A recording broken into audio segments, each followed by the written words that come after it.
First నుంచినా మరియు ఇంతకంటే స్థిరమైన ప్రవచన వాక్యం మనకున్నది. తెల్లవారి వేకువ చుక్క మీ హృదయములలో ఉదయించు వరకు ఆ వాక్యము చీకటి గల చోటును వెలుగునిచ్చి దీపమైనట్టున్నది.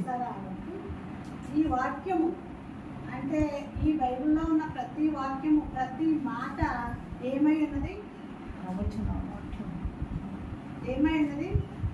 చీకటిలో వెలుగునిచ్చే దీపమై ఉన్నది. చీకట్లో ఉన్న వాళ్ళకి ఎక్కడో కారు చీకట్లో మనం అమావాస్య అప్పుడు కరెంట్ అయిపోతుంది కదా, ఆ టైంలో మనం ఉన్నప్పుడు ఎక్కడో లైట్ వెలిగితే మనకి ఎంతో సంతోషం. అలాంటి చీకట్లో వెలుగునిచ్చే దీపమై ఉన్నదంట వాక్యం. వాక్యమే దీపం. ఎందుకంటే దేవుడు వెలుగై ఉన్నారు కాబట్టి ఆయన చెప్పిన ప్రతి మాట కూడా వెలుగు. ఈ దీపాన్ని ఇంకా నుంచి తెలుసా? ఆ వాక్యము చీకటి గల చోటు వెలిగించు దీపమైనట్టుంది. దాని యందు మీరు లక్ష్యమించిన యెడల మీకు మేలు. ఒకడు తన ఊహను బట్టి చెప్పడం వల్ల లేఖనంలో ఏ ప్రవచనము పుట్టదని మొదట గ్రహించుకోవాలి. ఏలయనగా ప్రవచనము ఎప్పుడూ మనిషిని ఇచ్చిన బట్టి కలగలేదు, కానీ మనుషులు పరిశుద్ధాత్మ వల్ల ప్రేరేపింపబడిన వారై దేవుని మూలంగా పలికిరే. ఒకడు తన ఊహను బట్టి చెప్పడం వల్ల ఇది ఏ ప్రవచనము ఈ గ్రంథంలో ఉన్న ఏ వాక్యము కూడా పుట్టలేదు. సొంత ఆలోచనలు బట్టి కానీ, సొంత ఊహను బట్టి కానీ, కల్పనా కథలు బట్టి కానీ రాయబడలేదు. దేవుడు పరిశుద్ధాత్మతో నింపి వారి ద్వారా రాయించారు.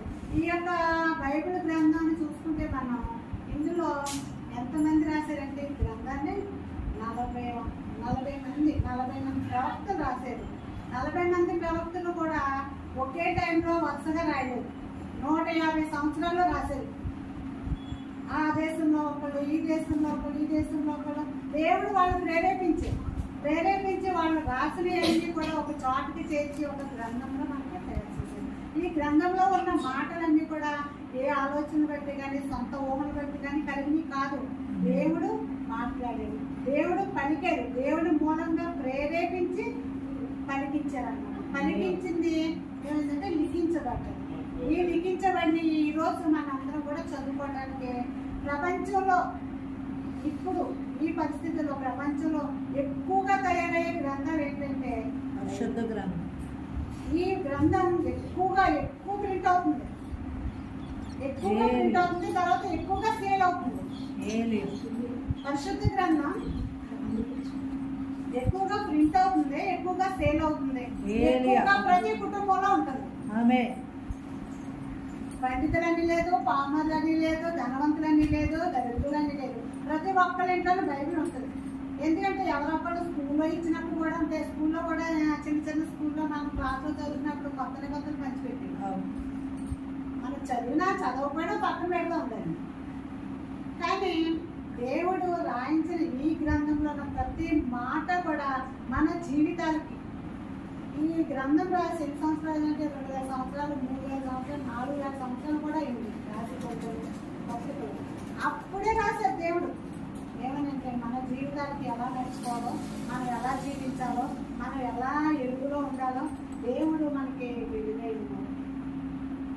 యోహాను సువార్త 1వ అధ్యాయం.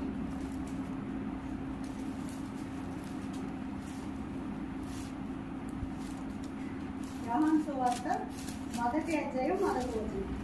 ఆదియందు వాక్యము ఉండెను, వాక్యము దేవుని యొద్ద ఉండెను, వాక్యము దేవుడై ఉండెను. ఆయన ఆదియందు దేవుని యొద్ద ఉండెను. సమస్తమును ఆయన మూలముగా కలిగెను. కలిగి ఉన్నదేది ఆయన లేకుండా కలగలేదు. ఆయనలో జీవము ఉండెను, ఆ జీవము మనుషులకు వెలుగై ఉండెను. ఆ వెలుగు చీకటిలో ప్రకాశించుచున్నది గాని చీకటి దాన్ని గ్రహింపకుండెను. ఆదియందు వాక్యము ఉన్నది. ఆదియందు ఏమీ లేవు, ఈ శూన్యంగా ఉందంటే ఇదంతా శూన్యంగా నిరాకారంగా ఉన్నప్పుడు అప్పుడు వాక్యం ఉంది. వాక్యమే దేవుడే ఉన్నాడు. వాక్యం అంటే ఒక మనిషి కాదు. యేసుప్రభు వచ్చేకే చాలా మంది అనుకుంటారు ఏంటంటే యేసుప్రభు నన్ను కూడా అడిగారు ఈ మధ్య జనవరి 1 అదే ఇలాగే నన్ను ఎత్తు క్వశ్చన్ చేశారు. మీ దేవుడు మా 2,000 సంవత్సరాల క్రితమే కదా పుట్టాడు యేసుప్రభు, అప్పుడే కదా మీరు. కానీ మా దేవుళ్ళు అంటే ఉన్నాయి. ఇప్పుడు ప్రాచీన గ్రంథం ఏంటో తెలుసా మీకు? మీరు చదువుతారు. అసలు మొత్తం ప్రాచీన గ్రంథం ఏంటంటే ఋగ్వేదం. ఋగ్వేదం ప్రాచీన గ్రంథం. అన్ని గ్రంథాల కంటే ప్రాచీన గ్రంథం ఋగ్వేదం అంట. అందులో కూడా యేసయ్య గురించి రాయబడింది. ఏమనంటే కన్యక గర్భవతే కుమారుని కంటుంది. ఆయన మన పాపాన్ని క్షమించడానికి మన పాప భారం ఆయన మోస్తారు అని రాయబడింది. అప్పుడే రాయబడి ఉంది. కాకపోతే ఏంటంటే అవి మరుగు చేయబడ్డాయి అంతే. యేసు ప్రభు ఇక్కడ ఏమన్నారంటే ఆది అందు వాక్యం ఉండేను. ఆది అంటే ఆది ఫస్ట్ స్టార్టింగ్ మొదటనే వాక్యం ఉంది. వాక్యం కూడా రాయబడింది కాదు. యేసయ్య వచ్చాక యేసయ్య సిలువ వేసాక శిష్యురాల్లో రాసింది కాదు. ఇది ఆది అందే ఉంది. వాక్యము దేవుని వద్ద ఉన్నది. వాక్యమే దేవుడే ఉన్నది. దేవుడు అంటే ఏదో కాదు, వాక్యమే దేవుడు. ఈ వాక్యాన్ని చదువుకుంటే చాలు మనం దేవుడితో ఉన్నట్టే. ఈ వాక్యం మనం హృదయంలో పెట్టుకుంటే చాలు దేవుడు మన హృదయంలో ఉన్నట్టే. ఈ వాక్యాన్ని రోజు మనం చదవడమే కాదు, దాన్ని పాటించాలి. బైబిల్ ఏమని ఉంటుందంటే కొన్ని విషయాలు చెప్తాను. ఈ పొరుగువాడిని ప్రేమించు. మనం ప్రేమిస్తామా? ప్రేమించలేము. ఎందుకంటే మనకి భోజనాలు పిలిచినానే మనం భోజనాలు పిలుస్తాం. మనకి ఏదైనా పెట్టినాకే మనం ఏదో పెడతాం. కానీ దారిపోయిన వాళ్ళకి ఏమి లేని అలాంటి వాళ్ళకి మనం పొరుగువారంటే కష్టాల్లో బాధలో ఉన్నవాడు పొరుగువారు. మన ఇంటి పక్కలో మన ఇంటి ముందు కాదు.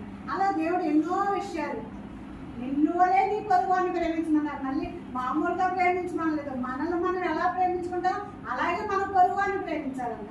మనల్ని ఎలాగే మనం కాపాడుకుంటాం. మనకేమో దెబ్బ తగిలితే మనకి ఎంత బాధ. కానీ దారంలో పోయేవాళ్ళు ఎవరైనా పడిపోతే ఈ రోజుల్లో ఇది వరకంటే కొంచెం హాస్పిటల్ కన్నా తీసుకెళ్ళేవారు. అయ్యో అనుకుని మంచినీళ్ళన్నా పోతారు. ఇప్పుడు ఏంటంటే సెల్ఫీలు చేస్తారు. ఎందుకంటే అప్లోడ్ చేయాలి. ఇక్కడ ఇలా యాక్సిడెంట్ జరిగింది, ఇక్కడ ఇలా జరిగింది. ఇప్పుడు ట్రెండ్ మారిపోయింది. అది లైఫ్ కోసం అవ్వచ్చు, వ్యూస్ కోసం అవ్వచ్చు.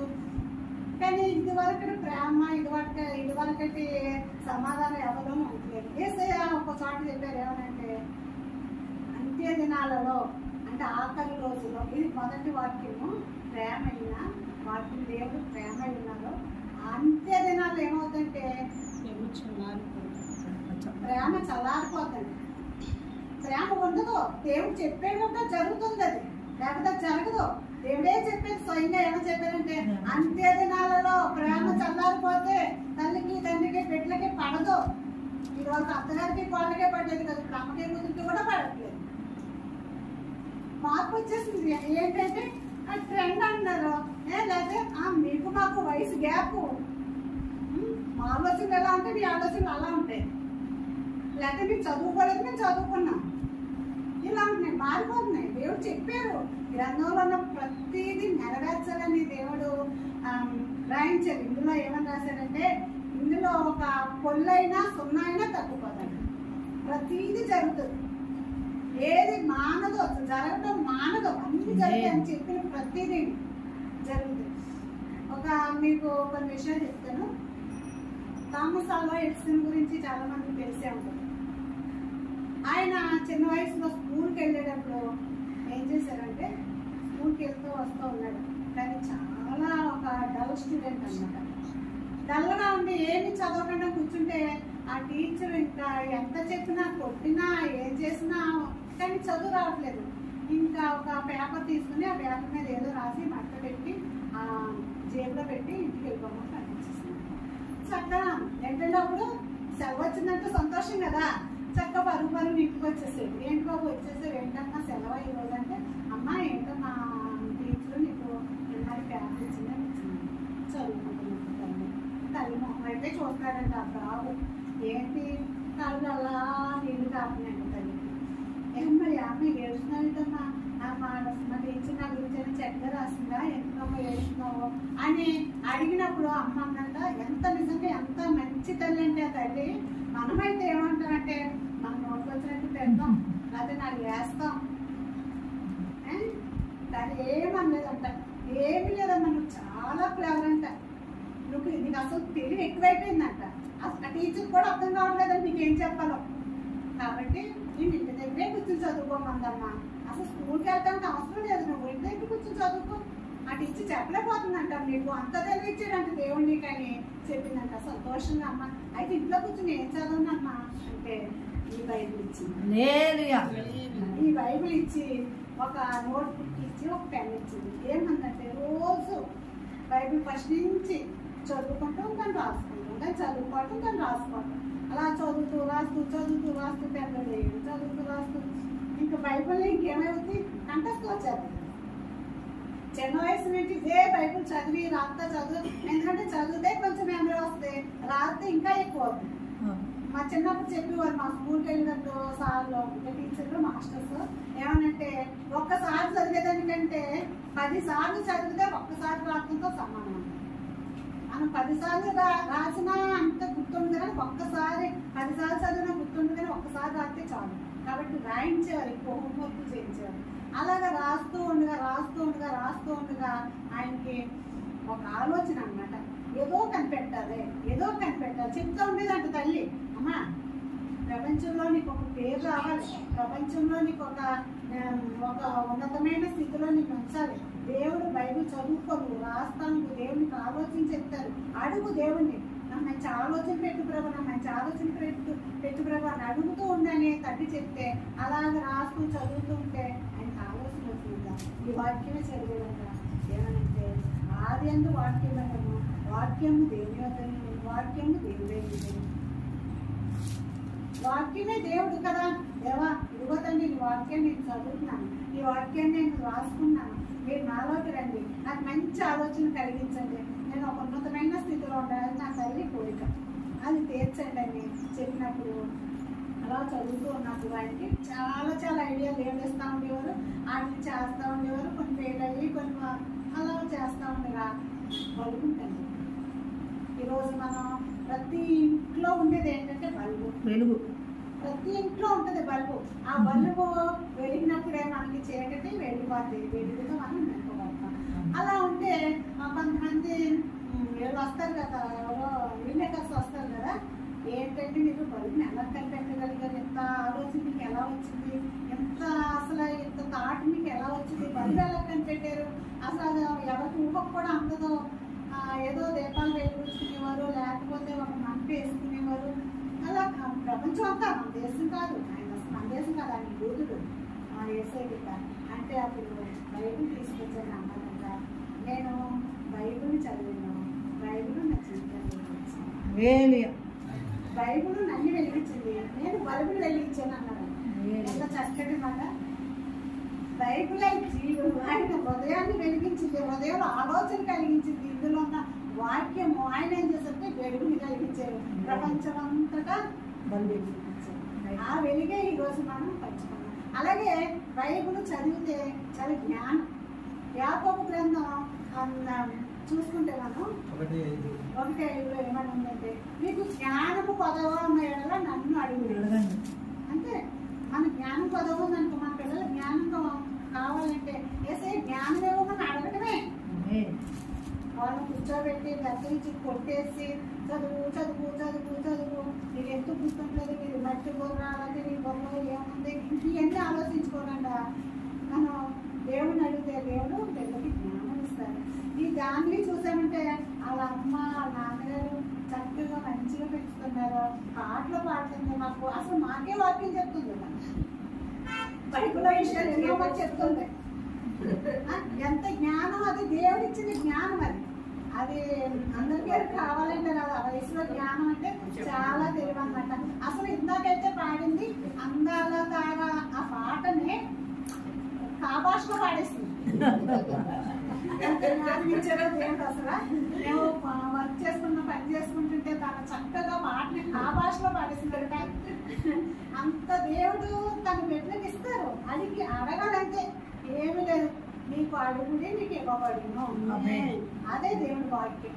ఏది కావాలన్నా మనం అడగటమే. మరి ఇంకొకటి ఏమని చెప్పారంటే అడగాలి. ఎలా అడగాలి? విసుకగా అడగాలండి. విసుకగా అంటే మనకి ఎవరికైనా ఇసుకొస్తుంది కానీ దేవుడికి ఇసుకురాదు. దానికి కూడా ఒక ఉపమానం చెప్పారు. ఒక న్యాయాధిపతి ఉన్నాడంట, దేవుడికి భయపడ్డంట, ఎవరికి లోకానికి భయపడ్డా, ఎవరికి భయపడ్డా. అసలు ఆ జనం వచ్చి ఊళ్ళో జనం వచ్చి మాకు ఈ గొడవ వచ్చిందంటే, ఇక్కడ నాకు సరిహద్దుల దగ్గర గొడవలు వచ్చినాయి, లేకపోతే పొలాల దగ్గర గొడవలు వచ్చినాయి, మాకు న్యాయం చేర్చండి అంటే చూద్దామే తర్వాత వెళ్ళండి పంపించేసేవాడు. ఒక వెధవరాలు ఉందంట, ఆవిడకి చిన్న గొడవ వచ్చిందంట. వచ్చి న్యాయాధిపతిని నాకు ఇక కావాలంటే అన్నారంటే రేపు రామ్మ చూద్దాం నేను. మళ్ళీ రేపు వచ్చి నిలబడిందండి గుమ్మం దగ్గర. అంటే మళ్ళీ నేను బయటకు వెళ్తున్నానమ్మా, సాయంత్రం రా అన్నాను. మళ్ళీ సాయంత్రం వచ్చి నిలబడిందంట. లేదా నా రోజు నాకు కనిపించాను, 4 రోజులు నాకు వచ్చిందంట. ఇంకా అలా వచ్చేస్తుంటేనే అంత కఠినాత్ముడైన ఆ న్యాయాధిపతి కూడా ఈవిడతో పడపోతున్నాయి బాబు, ముందు అసలు ఆవిడ విషయం ఏంటో కనుక్కోండి, ఆ విషయం ఏంటో చూద్దాం మనం ముందు. అలాగే దేవుడు మనం కూడా దేవుడు కూడా కొంచెం ఆలోచిస్తాం కదా, ఏళ్ళు ఓకే విసుగు వచ్చేద్దేమో, అడిగినా ఇవ్వట్లేదు దేవుడు ఇంకెందుకులే అనేసి అడుగు మానేస్తారేమో అని చూస్తూ ఉంటారనమాట. అప్పుడు మనం అడుగుతున్నప్పుడు దేవుడికి సరే ఆవిడ విసుకోవట్లేదు, చక్కగా అడుగుతుందని ఆయన కార్యాలు చేస్తారు. మన ఇచ్చి గురించి కూడా చెప్తాను. సాక్ష్యం ఏంటంటే, ఇచ్చి జాబ్ చేసేది చెన్నై. జాబ్ చేస్తే అది మరి నాకు కంపెనీలు అవి తెలియదు, కానీ అది మంచి కంపెనీ కాదంట. ప్రాజెక్ట్ కూడా అసలు తన చదువుకి దానికి సంబంధం లేదన్న ప్రాజెక్ట్. ఇంకా పైకి వెళ్ళడానికి కూడా దానికి హోప్స్ లేదంట. చాలా మందిని అడిగింది, చాలా మంది ముందు అసలు ప్రాజెక్ట్ నుంచి వచ్చాయన్న నువ్వు వేరే అసలు చదివంటే మార్క్స్ ఏంటి, ఆ ప్రాజెక్ట్ ఏంటి అని చెప్పారు. చెప్తే ప్రార్థన చేసుకుంది. ఇంకా విసుకొచ్చేసి రిజైన్ చేసింది జాబ్. రిజైన్ చేసేసి ఇంటి దగ్గర కూర్చొని అప్లికేషన్ పెట్టుకుంటూ ఉంటారు కదా, ల్యాప్టాప్లోనే కదా ఇంటర్వ్యూలు వస్తూ ఉన్నాయి. నాతో చెప్పింది ప్రసాద్తో నేను చెప్పుకుంటాను, తర్వాత మా చెల్లి ప్రార్థన చేశాను. ప్రార్థన చేస్తే 30 ఇంటర్వ్యూకి వెళ్ళిందంటే, ఇవన్నీ నాకు చెప్పరా, 30 ఇంటర్వ్యూలు అటెండ్ చేసిందంట. జస్ట్ వచ్చేసింది అనుకున్నప్పుడు పోయింది. అలా చేస్తే 31వ ఇంటర్వ్యూలో దేవుడు మంచి కంపెనీలో జాబ్ ఇచ్చాడు. మనం ఎసుక నిజంగా అయిపో 30 ఇంటర్వ్యూలు అలా చేసేవాళ్ళను అంటే నాకు దేవుడి మీద విశ్వాసం, దేవుడు చేస్తారు అని విశ్వాసంతో అడిగింది. దేవుడు కార్యం జరిపించాడు. మనం